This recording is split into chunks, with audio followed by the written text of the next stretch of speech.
आटे पर कभी दिए का इस्तेमाल करके देखा है? नहीं तो आज ही करके देखिएगा। नारियल तोड़ने में आपको भी दिक्कत होती है तो ये वाला टिप आप जरूर अपनाइए। कोलगेट को कभी प्याज पे लगा के देखा है? नहीं। Hello, good morning viewers, welcome to back my YouTube channel. आप सब कैसे हो? उम्मीद करती हूँ आप सब बहुत अच्छे होंगे। आज मैं आपको बहुत सारी यूजफुल टिप बताऊंगी जो आपके घर किचन की लाइफ को आसान बना देंगे। पहला यूजफुल टिप मेरा नारियल से जुड़ा हुआ है। देखिए ये सूखा गोला है, इसे तोड़ने में कितनी ज्यादा दिक्कत हो रही है, काफी ज्यादा ताकत लगानी पड़ती है, उसके बाद में ये कुछ इस तरीके से टूटता है। बहुत बार हमारे पास पानी वाला नारियल नहीं होता है और हमें नारियल की चटनी बनानी होती है। अभी आप देख सकते हो मुझे काफी सारी ताकत लगानी पड़ी इस नारियल के टुकड़े को तोड़ने के लिए। तो इतनी मेहनत नहीं करनी है, आपने एक प्रोसेस है उसे फॉलो कीजिएगा तो आपका ये जो नारियल है बहुत आसानी से नरम हो जाएगा। आप एक ग्लास में थोड़ा सा रूम टेम्परेचर वाला पानी या गर्म पानी है वो भी ले सकते हो। अगर आपको जल्दी है तो गर्म पानी लीजिएगा, नहीं तो जो रूम टेम्परेचर वाला पानी होता है वही ले लीजिएगा।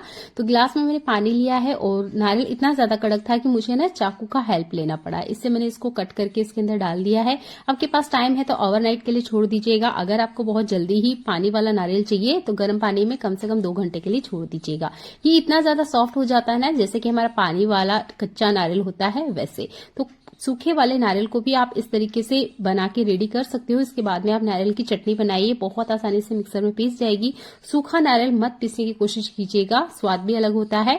और अगर आपको मसाले वगैरह में डालना है तब भी आप इसका इस्तेमाल कर सकते हो। देखिए मैं आपको फिर से अगेन तोड़ के बता रही हूँ, काफी ज्यादा ताकत लग रही है ना, ये ताकत मत वेस्ट कीजिए, ये वाला टिप अप्लाई कीजिए।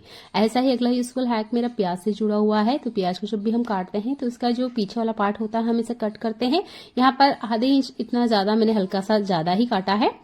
ये जो बड़ा वाला पार्ट है हम इसे यूज कर लेंगे, पर ये जो बचे हुए प्याज का पार्ट है ना इसका इस्तेमाल करना आज आपको बताऊंगी। तो आपने लेना है टूथपेस्ट, जो भी आप इस्तेमाल करते हो वो लीजिएगा, बहुत कम क्वांटिटी में चाहिए जैसा मैं आपको दिखा रही हूँ, बस थोड़ा सा ही लिया है। अब आपने क्या करना है, अच्छे से इस प्याज के ऊपर आपने फैला देना है जैसे कि मैं आपको दिखा रही हूँ। तो ये जो प्याज होता है इसमें से बहुत तेज एक दुर्गंध आती है जो कि किसी भी कीड़े को पसंद नहीं होती है। तो इसे और पावरफुल बनाने के लिए हम यहाँ टूथपेस्ट का इस्तेमाल कर रहे हैं। ये है फूल वाले लौंग, कोई सा भी लौंग हो चलेगा, आपने इस तरीके से इसमें लगा देना है जैसे मैं आपको लगा के दिखा रही हूँ। मैं यहाँ 4-5 ही लौंग का इस्तेमाल कर रही हूँ, डिपेंड करता है कि आपके किचन में कितनी प्रॉब्लम है, उसके अकॉर्डिंग आप यहाँ पर जो ये लौंग की क्वांटिटी है इसे बढ़ा सकते हो। इस तरीके से आप लगा दीजिएगा। इसके बाद में हमारे मंदिर में यूज होने वाले कपूर का इस्तेमाल करना है, इसके बीच में कुछ इस तरीके से अच्छे से बिठा दीजिएगा आप। अब आपने मैच बॉक्स लेना है, पहले अच्छे से स्टेबल करने के लिए आप दिए का इस्तेमाल करें, ये अच्छे से इस पे सेट हो जाएगा। मैच बॉक्स लेना है और आपने इसे जला देना है। मुझे ना किचन में बहुत ज्यादा दिक्कत होती है, अभी का जो सीजन चल रहा है ना, एक बारीक मक्खी है वो इतनी बारीक होती है कि वो फ्रूट के ऊपर भी बैठ रही है, सब्जियों के ऊपर भी बैठ रही है, बर्तन क्लीन है तब भी वो बैठ रही है, मतलब पूरी किचन में भाग रही है। मच्छर है, मक्खी है, उसे भी ये भगाएगा।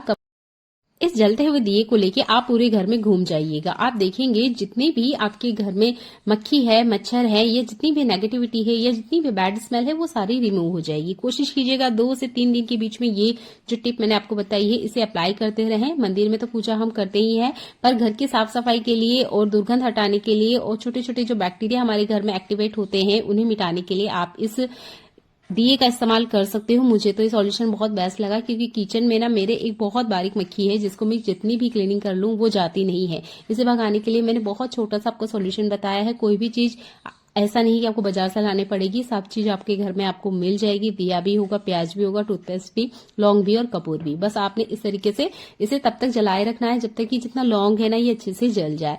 बहुत सिंपल सा टिप है, इसे यूज कीजिएगा। वैसे भी जो अभी विंटर का सीजन है ना, इस टाइम पे आपको कपूर जरूर जलाना चाहिए क्योंकि बहुत बारीक बैक्टीरिया होते हैं जो हमारे घर में एक्टिवेट होते हैं। बिस्तर में हो सकते हैं, पलंग में हो सकते हैं, टाइल्स पे हो सकते हैं, दीवालों पे हो सकते हैं, किचन काउंटर पे हो सकते हैं, तो आपको कपूर जरूर जलाना चाहिए। चलिए देख लेते हैं एक और कमाल का यूजफुल टिप। दिए का इस्तेमाल कभी आटे में करके देखा है? नहीं तो आज ही करके देखिएगा। देखिए मैंने यहाँ आटा लगा रखा है और इस दिए का यूज करके मैं आपको बताऊंगी। तो जो भी आटा आपने लगा लिया है उसका आपने यूज करना है। आटा थोड़ा सा सख्त लीजिएगा। आपने क्या करना है, ये आटा ना इस तरीके से थोड़ी सी पेड़े जैसे बनाना है और इसके अंदर बिठाना है। मुझे लगा थोड़ा सा कम है तो मैं थोड़ा सा आटा और ले रही हूँ। आप अलग से ये डो बना के भी रेडी कर सकते हो। मैंने भी आटा लगा लिया था तो इसी डो का इस्तेमाल किया है मैंने। इस तरीके से दिए पे अच्छे से इसको फिक्स कर देना है। थोड़ा सा ज्यादा लग रहा था, ये देखिए अच्छे से ना इस पे सेट कर देना है जैसे मैं आपको दिखा रही हूँ। ये देखिए अब आप चाहें तो इसे ड्राई होने के लिए छोड़ दें, नहीं तो ये ऐसे भी काम करने के लिए रेडी है, क्योंकि हमने जो आटा लिया है वो थोड़ा सख्त ही था। अब हमारे घर के होते हैं ये लोहे के बर्तन। आप देख सकते हो ये जो कढ़ाई है, हालत आप अभी देख लीजिएगा, क्योंकि मैं आप जो इसका क्लीनिंग करके बताऊंगी तो आप भी हैरान हो जाओगे कि इतनी आसानी से क्लीन हो सकते थे। तो ये वाला जो लोहे का तवा है मैं इसे पराठे के लिए इस्तेमाल करती हूँ, और जो लोहे की कढ़ाई है उसे पूरियां बनाने के लिए इस्तेमाल करती हूँ। दोनों पे ही तेल का काम होता है, जिसकी वजह से इस पे काफी सारे दाग धब्बे आ जाते हैं जो कि निकलते नहीं है। यहाँ पर आप जब आटा लगाए ना, उसी बीच में आप बर्तन डिश जेल या सर्फ का इस्तेमाल कर सकते हैं। मैं बाद में कर रही हूँ, चाहे तो लीजिए, नहीं भी लोगे तो कोई दिक्कत नहीं है। पर हमारी क्लीनिंग की आदत होती है कि हमें थोड़ा सा बर्तन लिक्विड या बर्तन धोने का साबुन चाहिए ही होता है, तो थोड़ा सा ही लिया था मैंने, 2-3 ड्रॉप, और अच्छे से बस आपने यहाँ पर हल्के हाथों से स्क्रबिंग करना स्टार्ट कर देना है। ये जो आटा होता है ना, आटा बहुत अच्छे से बर्तनों की चिकनाहट निकाल देता है। जैसे मैंने कहा ये लोहे के बर्तन है, तो इसमें काफी सारा गंदगी था जो कि निकलने का नाम लेता नहीं है। वैसे तो हम नॉर्मल बर्तन क्लीन करते ही हैं, पर फिर भी ना इसके आसपास काफी सारी गंदगी आ जाती है, चिकनाहट आ जाती है, जो कि निकलती बिल्कुल नहीं है। बस हल्के हल्के से आप हाथों को चलाएंगे, आप देखेंगे ये जो आपके बर्तन है ना, कुछ ही सेकंड्स लगेंगे और ये अच्छे से क्लीन हो जाएंगे। कढ़ाई तो बहुत बढ़िया से अच्छे से क्लीन होना स्टार्ट हो गई थी। तवा काफी ज्यादा पुराना है, तो यहाँ पे थोड़ा ज्यादा स्क्रबिंग करना होता है। तो यहाँ पर जूने का यूज ना करते हुए आप दिए का इस्तेमाल कर सकते हैं। दिए में पकड़ अच्छी बैठती है, इसी वजह से यहाँ पे क्लीनिंग करने में भी काफी ज्यादा आसानी होती है। जैसे कि आप देख सकते हो कढ़ाई में तो शाइन आने लग गई है। चलिए अच्छे से स्क्रबिंग कर लेते हैं, उसके बाद में मैं आपको दिखाती हूँ। आप देख सकते हैं काफी सारी गंदगी इसमें से निकली है। ज्यादातर हम पहले के जमाने की बात करें तो हम ईंटों का इस्तेमाल करते थे, तब इतना टेक्नोलॉजी भी नहीं थी, ऐसे कोई यूट्यूब भी नहीं था कि हमें बताए कि यहाँ पर आप ईंट के बजाय दिए का भी इस्तेमाल कर सकते हैं। पर आज के टाइम पे टेक्नोलॉजी बहुत अच्छे से वर्क करती है, तो ये दिए भी हर घर में मिलते हैं। तो आप इन दिए को बिल्कुल भी मत फेंकिए। अगर कुछ काम नहीं भी हुआ ना, तो ये लोहे के जो बर्तन है ये बहुत अच्छे से क्लीन हो जाते हैं। आप चाहे तो एल्यूमिनियम बर्तन पर भी इस टिप को अप्लाई कर सकते हैं। मैंने दिए को क्लीन कर लिया है, ये दिया अगेन यूज करने के लिए तैयार है। अब मैं आपको बर्तन दिखा देती हूँ। ये देखिए बहुत अच्छे से बढ़िया से क्लीन हो गया है। ये जो लोहे का तवा आप देख रहे हो ये हैंडमेड है, इसलिए इसका डिजाइन कुछ इस तरीके से है। अगर मार्केट वाला होगा तो एक ही बार में आपको अच्छे से इसके ऊपर क्लीनिंग देखने को मिल जाएगी। हाथों से बनाया गया है, इसकी वजह से इसकी डिजाइन ही कुछ ऐसी है कि ये पूरी तरीके से क्लीन नहीं होता है कॉर्नर पे। कढ़ाई को आप देख सकते हो, कढ़ाई बहुत अच्छे से क्लीन है। लोहे का बर्तन जब भी आप क्लीन करें, थोड़ा सा आप कुकिंग ऑयल लीजिएगा, 2 से 3 ड्रॉप, एक टिश्यू पेपर लीजिए और अच्छे से वाइप कर दीजिए। नहीं तो ये जो आपने बर्तन क्लीन किया है ना, अगले 10 मिनट में आप देखोगे ये वापस से जंग लग जाती है। तो कोशिश कीजिएगा 2-3 ड्रॉप ऑयल यूज करें और अच्छे से वाइप कर दे। अब ये बर्तन अगर आप 2 महीने बाद भी खोलोगे ना, तो आपके बर्तन ऐसे ही मिलेंगे। ऐसा ही अगला यूजफुल हैक मेरा कंटेनर से जुड़ा हुआ है। बहुत बार कंटेनर लॉक हो जाते हैं, एयर लॉक लग जाते हैं और ये बिल्कुल नहीं खुलते हैं, बहुत ज्यादा ताकत लगानी पड़ती है।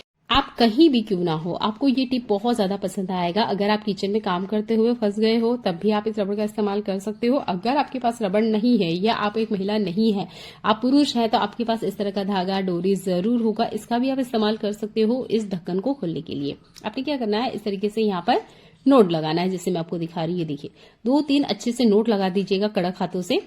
इसके बाद में आप स्क्रू ड्राइवर ले, इस तरह का चम्मच ले, वो चीजें ले जो कि इसके अंदर से आप निकाल सकें। ये देखिए इसके अंदर से चम्मच जा रही थी, इसलिए मैंने चम्मच का यूज किया है। आप जेंट्स हैं या आपके हाथ में स्क्रू ड्राइवर है तो उसका भी यूज कर सकते हो। 2-3 बार इस तरीके से बढ़िया से आप घुमा दीजिएगा, जैसे मैं आपको दिखाई हूँ। फिंगर की हेल्प से आप इस चम्मच को इस तरीके से पकड़िए और बस आपने क्या करना है, इस ढक्कन को घुमा देना है। जैसे ही आप घुमाओगे आप देखोगे कितनी भी टाइट से लगा हुआ कोई भी जार का ढक्कन क्यों ना हो, बहुत सिंपल तरीके से खुल जाता है। तो आप यहाँ चम्मच का इस्तेमाल करें, स्क्रू ड्राइवर का या किसी पेंसिल वगैरह या पेन का भी इस्तेमाल कर सकते हो बोटल्स के ढक्कन निकालने के लिए, क्योंकि जब लॉक लग जाते हैं ना तो खोलना बहुत मुश्किल हो जाता है। प्लास्टिक के डब्बे को तो जैसे तैसे हम ठोक पीट के खोल लेंगे, पर ये ग्लास के जो जार होते हैं कांच वाले, इनको हम ऐसा नहीं कर सकते।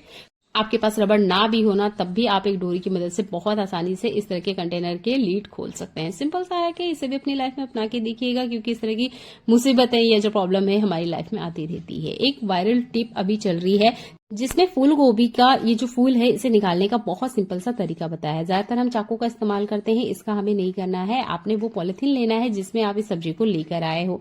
आपने क्या करना है, ये गोभी इस तरीके से इसमें रखना है, ऊपर की तरफ से आपने पकड़ना है और 4-5 बार अच्छे से इसको टैप कर देना है, जैसे मैं आपको दिखाऊंगी। ये देखिए कुछ इस तरीके से उल्टा कीजिएगा, इसके बाद में ऊपर की तरफ पकड़िए और 3-4 बार बस आपने इसे अच्छे से टैप करना है।